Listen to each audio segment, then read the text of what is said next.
Hello friends, good morning. আশা করি তোমরা সবাই ভালো আছো। আমি সকাল সকাল চলে এসেছি, 9টা বাজে। তো রান্না করতে আর চলো কী রান্না করি তোমাদের দেখায়। তো আজকে প্ল্যান আছে ফ্রাইড রাইস আর আলুর দম। তো চলো কীভাবে করি দেখাই। তো চলে এলাম রান্নাঘরে।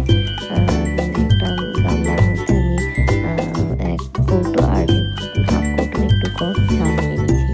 তো কে কেমনভাবে করো আমাকে জানিও। তো সবাই ফ্রাইড রাইস আলুর দম নিরামিষ আলুর দম করতে থাকো। তো যাই হোক, আমি তোমাদেরকে দেখাতে ইচ্ছে করলো, তাই তোমাদের দেখালাম। তারপরে আমি চালটা নিয়ে তারপরে আমি ধরে নিলাম 3বার। তো যাই হোক, ধোয়ার পরে আমি চালটাকে ভিজিয়ে রাখবো জলে। তো জলে ভিজিয়ে রাখলাম। তারপরে চলে এলাম এদিকে আলুর দমের ব্যবস্থা করতে। তো আলুগুলোকে আমি ছুলে 4 টুকরো করে নিয়েছি। তো আলুগুলো বড় করে নিয়েছিলাম 3টে। তো যাই হোক, তারপরে আমি জলে ভিজিয়ে মানে রাখলাম যাতে কালো না হয়ে যায়। তো যাই হোক, তারপরে আমি প্রেসার কুকারে দিয়ে দেবো সিদ্ধ হওয়ার জন্য। আমি সিদ্ধ করে আলুগুলোকে ভাজবো, ভেজে একদম করবো। তো তাড়াতাড়ি হয়। তো আলুগুলোকে ধুয়ে নিলাম একটু ভালো করে, যাতে খিচখিচে না করে। বাড়ি থেকে না নোংরা থাকে প্রচুর। তারপরে যাই হোক, প্রেসার কুকারে আমি জল নিয়ে 1 চামচ গ্যাস করে নিলাম। তারপর প্রেসার কুকারে জল নিয়ে আলুগুলোকে দিয়ে তারপরে আমি সেটার মধ্যে দেবো নুন, যাতে পরে আর নুনটা দিতে না হয়। তো আমি সিদ্ধ করছি সেই জন্য আলাদা করে ভাজলে হয়তো আলাদা করে ভেজে সিদ্ধ করলে হয়তো সেটা আলাদা হতো। তো যাই হোক, এখানে সিদ্ধ করতে বসিয়ে দিলাম। তারপরে আমি আলুর দমের মশলাটা তৈরি করার জন্য এদিকে চলে এলাম। আমি আদা নিয়ে নিচ্ছি, এতটা আদা লাগবে না, একটুখানি। তো আমি একেবারে বেটে নিচ্ছি। তারপরে আমি টমেটো বাটবো, টুকরো আধখানা নিয়েছি। তোমরা যেরকম আলুর দম করবা সেরকমভাবে তোমরা মশলা বাটবা। তো যাই হোক, এদিকে আমার সব কিছু আলু মানে সিদ্ধ হয়ে গেছে। যাই হোক, তারপরে আমি কড়াই বসিয়ে দিয়েছিলাম যাতে কড়াইটা কম।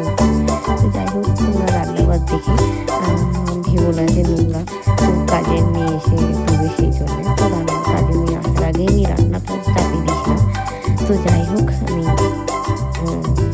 আলুগুলো সঙ্গে সঙ্গে দেখলাম মোটামুটি সিদ্ধ হয়ে গেছে।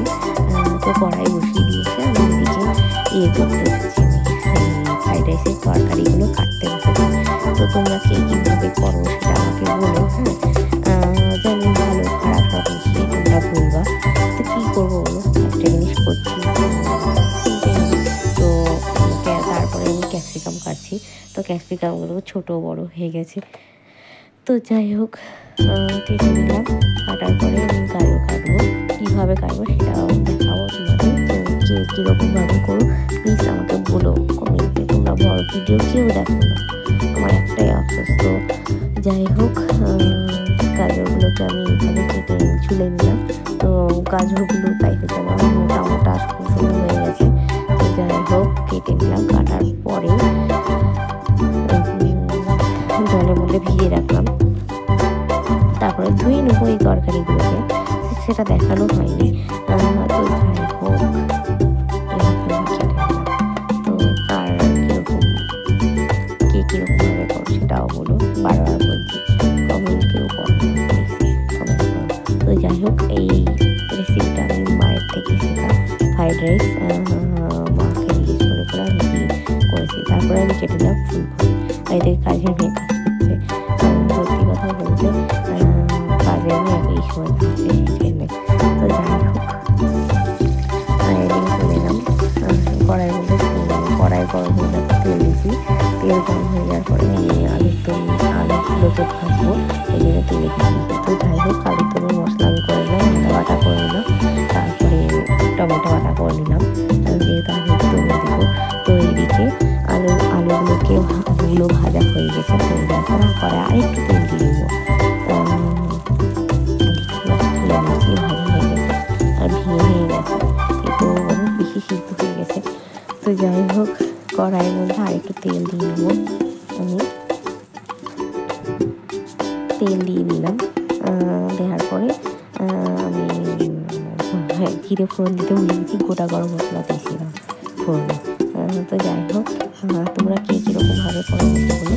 আর এই বাটা মশলাটা যেটা করে দিতাম টমেটো আর আদা, সেটা দিয়ে দিলাম। তারপরে হলুদ গুঁড়ো, লঙ্কার গুঁড়ো, জিরে গুঁড়ো, ধনে গুঁড়ো যা লাগে তাই দিব। তোমরা হয়তো জানো এটা করতে, তাও তোমাদেরকে দেখাতে ইচ্ছা করলে আমি কীভাবে করি না করি। তো যাই হোক, দেওয়ার পরে একটু নেড়ে নেব। এরকম নেড়ে নিলাম। তো এখন আমি মিষ্টিটা দিতেও ভুলে গিয়েছিলাম। তো যাই হোক, কষানোর পরে এবার আমি আলুগুলোকে দিয়ে দিই। তারপর যাই হোক একটু নেড়ে নিয়ে উঠবো নুন আর মিষ্টি স্বাদ অনুযায়ী।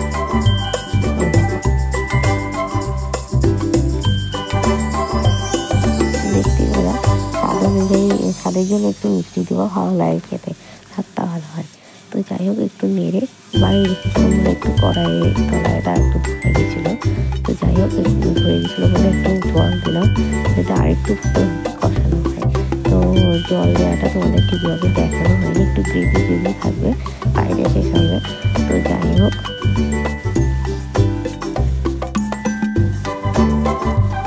কষানোর পরে আমি জল দিয়ে দিলাম। তো আরেকটু ভালোভাবে লাগবে হয়তো, সেই জন্য দিলাম যে লাগবে যেহেতু। তারপরে আমি দিয়ে নামানোর সময় নামিয়ে নেবো। তো কচুরি মেথি দিব ভেবেছিলাম, তো আর দিলাম না। তো যাই হোক প্রথমে আমি গরম মশলা গুঁড়ো দিয়েছি বলে লাস্টে গরম মশলা গুঁড়ো দিয়ে ঘি দিয়ে নামিয়ে নিলাম। তো এরকম হতে তো কার কার ভালো লাগছে আমাকে বলো। আর ফ্রাইড রাইসের জন্য সাদা তেল গরম করে নিয়েছি, তারপরে গোটা গরম মশলা আর তেজপাতা। আর ভাজার সময় মানে তরকারি ভাজার সময় আমি কাজু কিশমিশ সবটা দেখানো হয়নি। তো যাই হোক আমি 1 চামচ নুন আর চিনি দিয়ে, একটু বেশি করে চিনি আর নুন দিয়ে আমি নেড়ে নিচ্ছি, যাতে পরে ফ্রাইড রাইস মানে ভাতের সঙ্গে দিতে না হয়। তো যাই হোক দিয়ে নিলাম, তারপর চিনি দিয়ে দিলাম 2-3 চামচ। তোমাদের স্বাদ অনুযায়ী দিলাম, কি কেমন খাও। তো যাই হোক নেড়ে দিলাম। পাশে আমি ভাতের জল বসাবো। তো এরকম দেখতেই পাচ্ছ ভাতের জলটা গরম হচ্ছে। তারপরে আমি ভাতটা বসিয়ে দিলাম। তারপরে দেখছি ভাত হয়ে যাওয়ার পরে নামিয়ে নিয়ে ওই যেটা করে রেখেছি তরকারিটা ওটার মধ্যে দিয়ে নেবো। তো ভাতটা দেওয়ার পরে উপর দিয়ে আমি একটু ঘি দিয়ে নিয়েছিলাম। তো যাই হোক, তো কি তোমরা কোথা থেকে দেখছো আমাকে তাও কমেন্টে জানো, আর কার কেমন লেগেছে আমাকে তাও জানিয়ে। চলো এখনকার মতো রাখি, টাটা, বাই।